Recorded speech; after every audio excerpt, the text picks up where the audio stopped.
Good morning. What a beautiful day. July 17th. 17. 17 is Q. 17th letter of the alphabet. If you know, you know. All right, guys, let's get into it. We got a lot of things to talk about. The ladies. So, the story is they all found me. I moved to this property recently, and if you've ever moved, and I'm sure many of you watching this have moved, and man, you gotta pack your shit up, and then you gotta unpack it, you gotta move it, carry it, and you know what? I had no intentions of taking care of some plants outdoors this year. I was gonna get settled into the property and just, unwind, figure out where I want to do, set up my indoor grow in time, but that way you're not rushed. But guess what? A couple of these ladies knocked on the door. Hey, can we come hang out with you? And I'm like, oh man, all right. Of course you can. Come on in. And then another batch. Hey, we heard you're taking in strays. Yeah, come on in. And then I had another batch show up over here and they said, hey, can we hang too? And I'm like, oh, crap. Now I'm into it. So one of the challenges, we're going to take a look at these ladies this morning. I got a lot of things to share with you guys that are either just getting started out, even some of you that have been growing for a while, some little techniques. I started growing in 1987. That's right. Hiding underground, just saying, hey, I want to grow my own herbs, instead of searching for it and always having those dry spells and smoking the shitty dirt weed, we called it. Well, some of us called it the good earth. Hey, you got anything good? Oh yeah, I got the good earth. So you got dirt weed? Yeah, that's all I got is dirt weed. Packed, pressed, Mexican, outdoor grown, sun dried, crispy. The garbage that we had to deal with. But anyways, fast forward, here we are. And it's, what year is it? 2026. Wow, time flies when you're having a good time. But I started to unpack and I started to find some of my stuff that was packed away. And one of the things that was really important was my pH pen. And if you saw my last post, it was about the pH pen and the importance of making sure that it's calibrated and that you also make sure that you store so the head stays hydrated. And these pens don't last forever, guys. I know, it's brand new. I bought it 2 years ago. Yeah, it was when you bought it, the day you bought it, but then you didn't take care of it and you didn't store it properly and you have issues. So it's really important that you have at least one or two of these around and that you check it and then use the reference solution. So part of this gig is making investments in stuff. You gotta have stuff. And a couple of things that I realize I don't have is I need some reference solution on site so that I can check it. Yesterday I did go to the shop and I did a little tune up on it, make sure it's working right and all that sort of stuff. But what I didn't know is the fact that what was coming out of the tap, what the water was. And so I have a hose end filter which squeezes out your chlorines and chloramines, which are sterilants. And we're trying to, grow these things organically. And to do so, we don't want to be pouring chlorine into the soils because you diminish the colonies of microorganisms. And if you don't know this and you're new to this, in soil growing techniques, you need the life in the soil to help feed the plant. Right, so really what we're doing is managing soils. We're feeding the soils and we're managing the microorganisms, the fungi, the bacteria, stuff like that.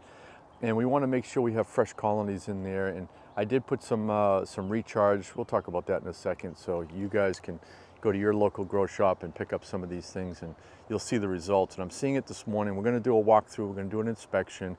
But more importantly, we're going to check on this. So I filled up the bucket, I looked at it, and coming out of the tap, it seems to be around 7.2, 7.3, which is alkaline. Now, our cannabis plants like more acidity. So if I'm between 6.0 and 7.0 on the pH scale, potential of hydrogen is what that stands for, and the scale is 0 to 14, 7 is neutral, below 7 is acidic, and above it is alkaline. Our cannabis plants absorb most efficiently between 6.0 and 7.0. Now, if you're growing soils, the sweet spot is 6.2 to 6.5. Now, it's not always easy to hit that target, so you need some adjusters. So you need a pH up and you need a pH down. I just went and found this. I unpacked a few things this morning. I went digging. I'm like, hey, I need some pH down. I need some pH up, and I need to be able to adjust it. This is a good one. The Alchemist has it. It's a kind of a strong one, though. General hydroponics is a very common one. This is the pH up, the base. And this is basically potassium carbonate. And this one, I forget what it is. It is derived from hydrogen. No, that's not it. So what's the factor in this? I can't remember the acidic on this one. I know it's labeled on here somewhere. Just gotta find it.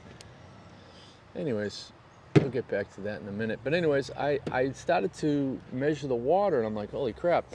I'm giving this stuff basically alkaline water, and I'm looking at the plants and I'm going, you should be doing better than that. And you know what? And I realized, going back to basics, I got to unpack my shit. Remember, I wasn't prepared for this season. I had no intentions, but now I'm in it. And so now I've got to make some investments. So today when I go to the shop, I'm gonna have to pick up a couple of items. So we got pH up, pH down. There's all different types, and this was a great one, Nectar for the Gods, but unfortunately, they're moving out of the sector because the market had shifted, and that happens. But this product was an excellent product. Very good. I always loved using this on my plants. So this was a calcium carbonate. Nice stuff, but you know, that's going out. So it's okay if I use these products, no big deal. Anyways, back to the basics. I filled up the bucket of water. I fired up the pH pen. And here's the thing about some of these pH pens. You know, you can stick it in the water and get a reading, but sometimes you gotta just give it a little bit of a movement like that, and you'll start to see. Now, I've already adjusted this water, so I'm hitting the sweet spot of 6.4, 6.5. So if I go like this, I'm at 6.4. That is the sweet spot. That's like throwing darts at a target and hitting the bullseye. So for, again, organic soil grown, 6.2 to 6.5 is my target, always has been. If I'm growing cocoa coir or hydroponic, I'm typically between 5.8 and 6.0 for optimal cation exchange or ion exchange. That means basically attracting the minerals to the root zone. And look at that, 6.3, so I'm still in the sweet spot. Excellent. I did put some calcium, CalMag in here.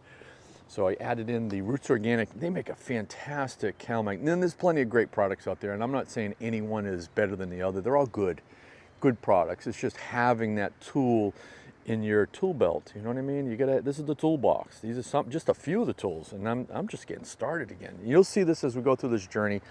I'm gonna, show you guys what I've learned over the many years, and I'm still learning. I'm not here to say that I have all the answers and I'm the best grower in the world. I'm not. I just say I grow good pot. And I want to teach you how to grow good pot too. So the CalMag, this stuff, it looks like it's pink when you open it up and you take a look at it. I'll open it and show you guys. You can see it's pink. It looks like Pepto-Bismol. See that? But this stuff is great. So I've added that in. So I'm going to add some more calcium in there so they can open up the ion channels basically. So it helps quite a bit. Magnesium's in there as well. 4.0 on the calcium, derived from Keserite and gypsum, all organic, nice stuff. Added that in there. I did add in, first to the water, I added some Si-28, which is just monocylic acid, acylic acid with iron complex. I've added that in. So I'm just going very simple. Yesterday, I did add in some recharge. If you don't know about recharge, holy moly guacamole, game changer. This is great stuff. I like to say, hey, these are the workers that are helping move the stuff around. So when you look at it, you can see all the goodness in there, the bacilluses, the trichoderma, the kelp, molasses, which is your microbe food, your humic, fulvic, and amino acids, your chelators. Great stuff, great stuff. And then of course foliar feed, I foliar feed with the Floraflex nutrients once a week, just to supplement and make sure the plant has exactly what it needs when it needs it. Now remember, with your pH pen, there's a little storage, and if you just have a regular cap, make sure you get some storage solution. All right, the electrode storage solution is very important to have that. That helps to protect your head from dehydration, because the little head in there is a little glass ball with some fluid in it. I'm not sure exactly what that fluid is, but I'm sure you can Google it, but it doesn't really matter. At the end of the day, it means what's the measurement going into the soil. Another one, I'm not using it for this particular application, but I just dug this out this morning. So this is a TDS EC meter. So TDS is total dissolved solids and EC is electrical conductivity. This basically measures your food. So this, you can use this to see, hey, do I have enough food in the water that I'm going to feed my plants? And also notice temperature. That was the other thing. Let me show you this. This is important too. So the temperature right now of the water, as you can see in here, is 59 degrees. All right, so one of the things that I've learned years ago is that fill up your water buckets the day before and let them acclimate to the atmosphere or to the room. So if you're indoors, let it acclimate to the room, because out of the tap it could be 50 degrees and we don't want to shock the roots.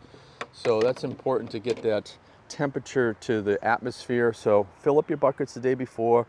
I do have a 55-gallon drum in the basement. I'll probably bring it out and I'll set it up over there and fill it up. And once I fill it up, then it'll acclimate to the air. Whatever the temperature of the air is, the temperature of the bag, so I want to do the watering.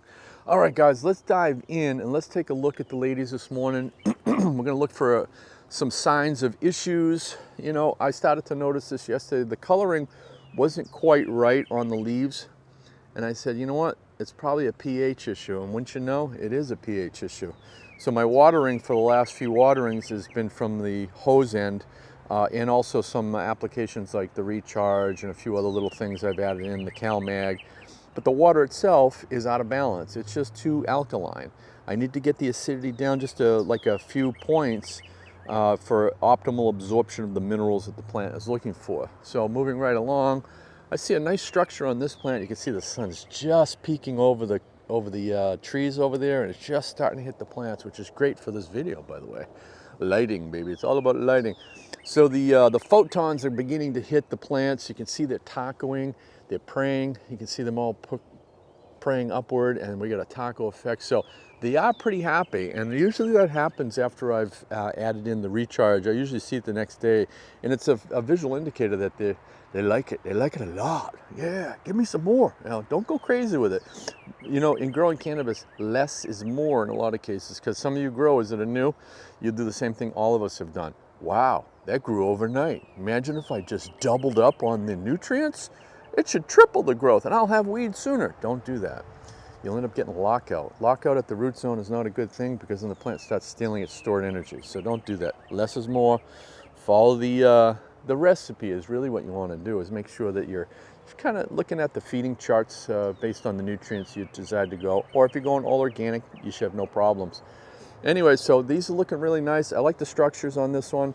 These will all become buds. And I'm also going to show you some tiebacks and low stress training this morning, so stick with me. If not, come back and watch the video later. Hey, don't forget, turn on the notification bells, subscribe, and share it with a friend, because I am shadow banned. They don't want this information getting out, because they don't want you having access to this medicine, because it helps you feel better in life. Anyways, these are the new ones, the newest ones that showed up on site from my friend Ed Growing. And yeah, they're acclimating great. They were being fed salts, they were in cocoa, now they're in soil. And you can see the new growth is really looking nice and fresh, and everything's good. Now, the other thing I noticed, I came out here last night and I saw the brown beetles, those little bastards that chewing on some of my plants. So I got to run another application today before I head to work. I've got some product I'm going to put the Lost Coast plant therapy on it and get a coating on this. Or I might do it tonight just before sundown. That's most likely, you know what, I'll probably do it tonight before sundown, because now the sun's up and now that it's hitting the plants, I don't want to put an oil on there because it'll amplify it and I don't want to hurt the plant. So when I get back from work tonight, it'll probably be about 7 o'clock. That's a perfect time to add that in. It'll stay nice and wet overnight. So when those little bastards come out, they're going to get a nice tasty, ow, I don't like that. Yeah, see, I always look for things like here. There's a little bug, a fly sitting on my, get off my plants. No free riders here. All right, so everybody's looking happy. We're starting to get, look at the little flies like to sit on my plants. Like, get out of here. No parking. All right, look at that. Nice happiness. I love to see that. You see that nice taco effect on the leaf. The leaf look nice and healthy. That's like, there you go. She's talking to you, saying, you're doing a good job. Keep it up. Thank you, thank you. Whatever you need. You need anything? I'm here for you. Just let me know. So yeah, they're looking good. I want to show you this one here. The structure of this plant. This was one of the first plants. These ones in the gray cloth. These are 30-gallon fabric pots. I've been rotating these every other day. Just give them a little turn, like a half turn, and it changes the angle because the sun comes up right over here. It actually comes up over here and goes just over those trees, just like that. That's important. So wherever you start, you grow. Try to find out what the sun pattern is. If the sun pattern is, you know, perfect for you, or wherever it's going to be, or what kind of shading you're going to get, is where you're going to figure out where you're going to put your plants for the optimal exposure to the light, because that light is what helps them grow, obviously. So when we look at this one here, I started to do low stress training. First off, I started putting in the poles. You notice I put my poles in a pretty steep angle. The reason I do that is because of the original structure that the original grower started with. He had started off doing some toppings All right, so he did toppings on this. This was a clone. This one here is Baby Yoda. And you can see it's got all these different channels. I like to call them these, all of these stems are going all different directions. So it's a little bit of a challenge to deal with it. Now this one here is kind of like going that way. Most likely because I turned this yesterday and it's not facing the sun. So this is by itself overlapping this other one. So this is going to have to be dealt with. And this will be probably dealt with by putting in another bamboo pole. These are the green ones are metal actually. They're aluminum inside. They're nice, they're expensive though. So I'm a fan of using the bamboos. Bamboos are inexpensive. It's, you know, basically bamboo grows wild and so it's sustainable and all that sort of stuff. I just happen to have these in inventory, so I brought them out. But everything else is all bamboo, and I'll reuse those. And what I will do is I'll bleach the bottoms for next year so that they don't have any pathogens on them and stuff like that. But all right, so one of the things I did is I put in a green wire tie. I put a couple of slits, I put a belt on it, and now I have an anchor point anywhere along this this bag because of the fact that there's so many different stems coming off there. You can see I've done pull downs over here, over there. I gotta forewarn you, if you're doing this indoors, the challenge would be sometimes you bump into it and you end up snapping and breaking. Now, here's a really good point here. And this happens every year, and because it's happened to me so many times, I'm ahead of it. So we're gonna look at this. See this little crotch right in here, okay? This is a break point.